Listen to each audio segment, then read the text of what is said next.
Hey friends, and welcome back to Path of Exile for a week 1 update on our Corrupting Cry Guardian. Now, I wanted to make a quick video here because we're at an interesting point of progression in the character, and I kind of want to snapshot it so that people have an idea of this intermediary step. So, we have switched over to Forbidden Shako, but we are not using all 4 links. The reason for this is the cost gets too high in the Forbidden Shako if we do that. So we have General's Cry, Auto Exertion, and Enlighten, all supporting Corrupting Cry, which is level 33, which is a damage improvement over using a level 21 Corrupting Cry in our staff.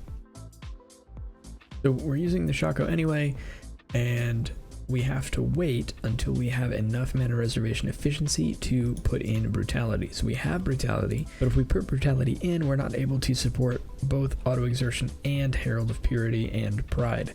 So in order to maintain the use of those, what we need to do is get a little bit more reservation efficiency, and we are going to do that in a couple of ways. Number 1, Pride and Herald of Purity need an Enlighten of their own, so we're going to get a level 3 Enlighten for those two, which is going to allow us to lower the reservation that they have and therefore give us more room for Auto Exertion on its own.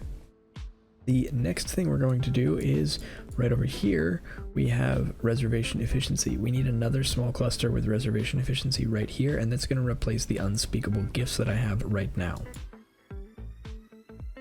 So I wanted to capture that because the next time I get a snapshot, I will likely have all of those things, as we've been making a lot of progress with the build. But I wanted to kind of capture that snapshot here. So let's talk about the other things that we've done. So other improvements that we've made, we have the Shako, we have the same chest, same gloves, same staff, same belts, same boots. So all of our stuff is pretty much the same. One difference is our Abyss Jewel. So our Abyss Jewel has changed a little bit. We have the same 3 mods that we wanted in the beginning, but we got one that has Corrupted Blood cannot be inflicted on you. The reason we did this is we had to move around our gems a bit. So we have that there. We used to have a Corrupted Blood Jewel here. We have moved the Impossible Escape from over here to over here so that we can still use this Impossible Escape. But what that allows us to do is use the Unnatural Instinct and Light of Meaning that we were able to afford from our farming over the week and put that here. So we now have Light of Meaning and Unnatural Instincts, which is giving us 160% increased physical damage when combined with Light of Meaning right there, which is a huge damage boost for us. And then last up, we actually put together our plan for using a Spectre in order to use Malevolence. So this Spectre automatically comes back to life. It is a Dark Marionette, and when it dies after 4 seconds, it's going to come back. So what that allows us to do is utilize Malevolence. Now, the additional thing that we can do here is we can kind of use a unique property of Corrupting Blood in order to semi-snapshot damage. So the way Corrupting Blood works is when you inflict Corrupting Blood, it inflicts the debuff, but it also refreshes all instances of Corrupted Blood that exist on the target. Only the top 10 damaging instances of Corrupting Blood will ever do damage at the same time. So what you can do is you can put a couple of high damage Corrupting Blood on something, and as long as you're regularly inflicting Corrupting Blood, those original stacks that have higher damage should never expire.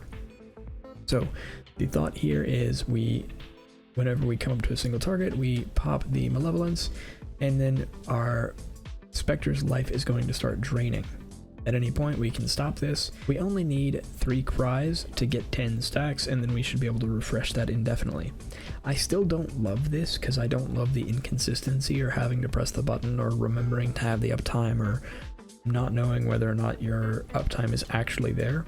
So I'm planning on changing that, but this is the intermediary step that gives us a big boost in damage for a single target. And I think that does it for our updates. Honestly, not a ton has changed, but the next step is we're going to change out this medium cluster for a small cluster reservation efficiency, which is going to allow us to add in Brutality to our Warcry. Okay, so real quickly, the way I've been affording these upgrades is I've been running Harbinger.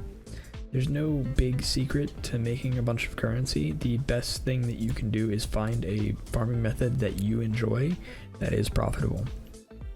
Because if you enjoy the farming method, you are much more likely to stick to it enough for it to really profit you. I've been doing Harbinger. I like Harbinger a lot. The downside of Harbinger is you can't exactly AFK. At least I can't yet. So we have to run around the Harbinger pack a little bit. The other thing I've been pairing with it is Betrayal. I really like Betrayal. I haven't gotten a ton of good things out of Betrayal. I've gotten a couple of nice drops, but no Syndicate Mastermind tokens. Okay, so we have 1 second-ish cooldown on our Warcry still.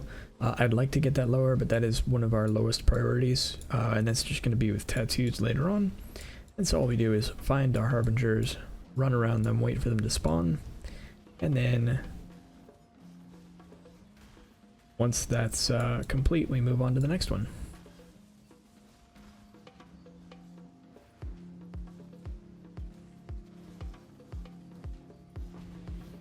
All right, that's done. We should see a Betrayal.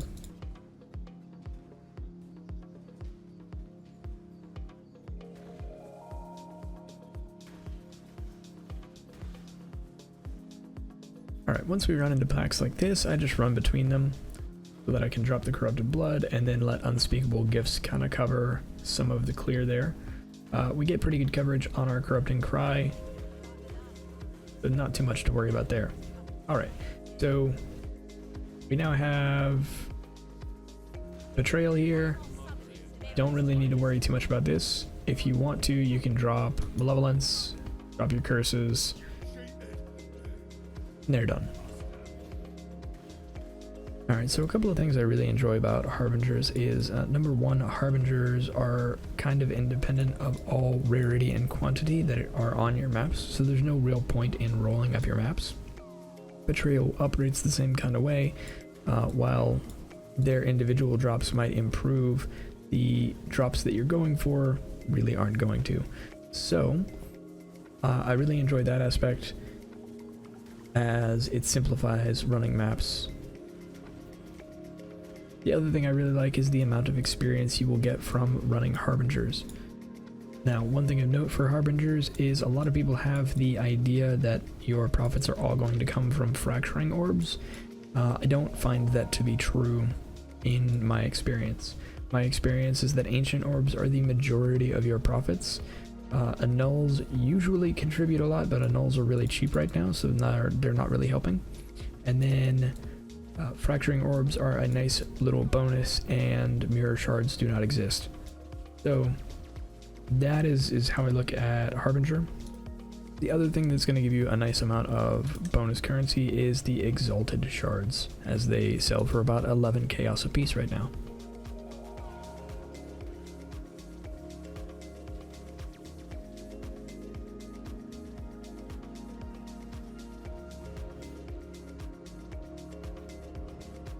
Alright, so here's the breach. I still enjoyed this breach more than any of the others. We do okay in the defense breaches, as we mostly get focused on rather than Aelith, so it's not that big of an issue. We also have enough damage at this point to cry on something once and it usually just dies, and we're good to go there. So all we're doing is running around trying to find the packs of monsters, and once we're done, we'll go back to the center. And we got the 4 rares.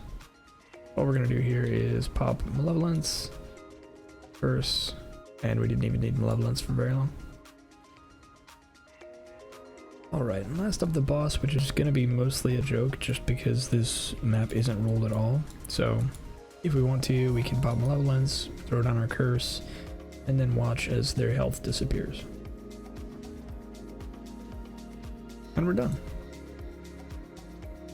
Alright, so that has been my mapping process for the last couple of days, and it's netted me a nice amount of currency. The next big upgrade we want is going to be a bit on the pricey side. I think 10 div is what it's set at right now, And it is the Auls amulet that is going to allow us to add malevolence without a reservation cost, which means we can drop the Spectre and do something else with that. I'm probably going to add Reap back in order to get even more single target damage at the cost of a couple of button clicks. So I think that is the plan going forward, but I wanted to capture this as it's an intermediary step while we're waiting on being able to get brutality into our build. Alright, so I wanted to take a look at POB real quick and look at what we currently have and what the plans are for today and what those are going to look like. So right here we have 148k as our single Corrupting Cry stack. If we have 4 stacks, which is what we apply at the first cry, we're doing right around 600k DPS on the first cry. So that's while we're mapping, this is what things are taking. That is only if we have malevolence. So I'm going to go ahead and turn malevolence off, as I don't want to kind of include that since it's only a single target thing. Okay, so this is what it's actually looking like. And we have endurance charges and we've war cried recently. Okay, so right at 500k. And yeah, that is the first cry that we make right away. Now if we up that to 10 stacks, which is our max, and then do maximum effect, which means we've stood around something for 4 seconds, we're at 1.5 million dot damage once we've ramped. Overall this is feeling pretty good, but we definitely want to get our brutality in. So brutality is going to make a very, very big difference in our damage. Now, Swift Affliction is technically better. I like brutality more because it does not negatively impact the duration of Corrupted Blood. So I'm going to do Awakened Brutality as our 4th link. You can see if we do that and we've changed nothing else, we're at negative 74 mana. And that's not great. So what we need to do is, once more, go over here and replace this Megalomaniac with a small cluster jewel. Same as we have up here, we want 25% increased effect, which shouldn't be too hard to roll. Once we do that, we're at 1%, which is still not quite enough to be satisfactory. So the last thing that we're doing is right over here, we're going to add another Enlighten. So Enlighten right here. And that brings us up to 74 mana, which is plenty to do everything that we need to do. It also brings our total DPS up to 2.2 million, which is going to be really nice feeling in my opinion.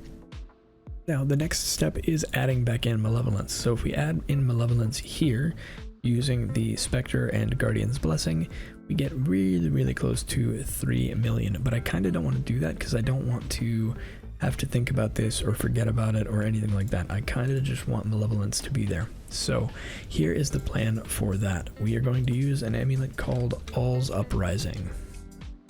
So Auls Uprising is a delve amulet. It comes from Aul, and one of the things it can do is it removes the reservation cost of whatever aura it is aligned to. So it aligns to a bunch of different auras. Malevolence is one of them. So we're going to grab the Malevolence version. We don't gain any damage out of this, so we're actually going to be losing damage over our current talisman. And then we have to anoint it with Charisma. So Charisma right here, because we still need that reservation efficiency. And then we're going to add it to our build. So once we've done that, we're going to replace the amulet here. Now the first problem we have is our resistances. So we have to adjust our gear other places to account for this resistance loss. It is something I'm aware of. It is something I'm going to do, but step 1 is being able to afford Auls Uprising in the first place. So that's the first step. So I'm not going to worry about the resistance right now. We're just going to look at the plan. So now that we have Auls Uprising, and it is there, we now can add in Malevolence with no cost. So right here you can see that nothing is added to our mana reservation if we enable or disable Malevolence, which is great because that means we're adding a ton of damage for effectively free.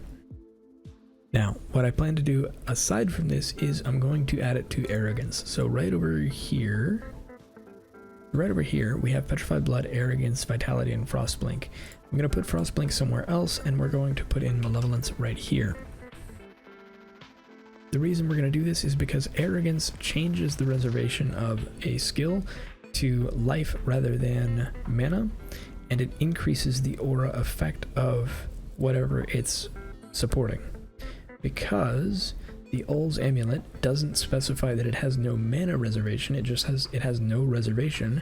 We can do that, and then we get free aura effect on our malevolence, and then we add quality to our arrogance to get even more aura effect. So with that change, we're sitting at 2.7, which is a great place to be.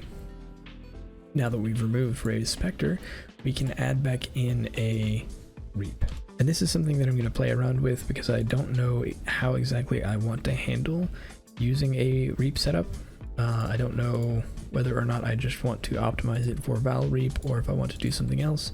But that's kind of the plan. I think that about covers it for the updates and thoughts on where we're going with the build. Again, I just wanted to get this out there as kind of the middle step, so I didn't skip from not having a Forbidden Shako to having a totally min-maxed character in the video progression. Thanks so much for watching. If you like this video, be sure to hit the like button down below and subscribe if you want to keep up with this character. Let me know in the comments below what your thoughts are and how your league start is going.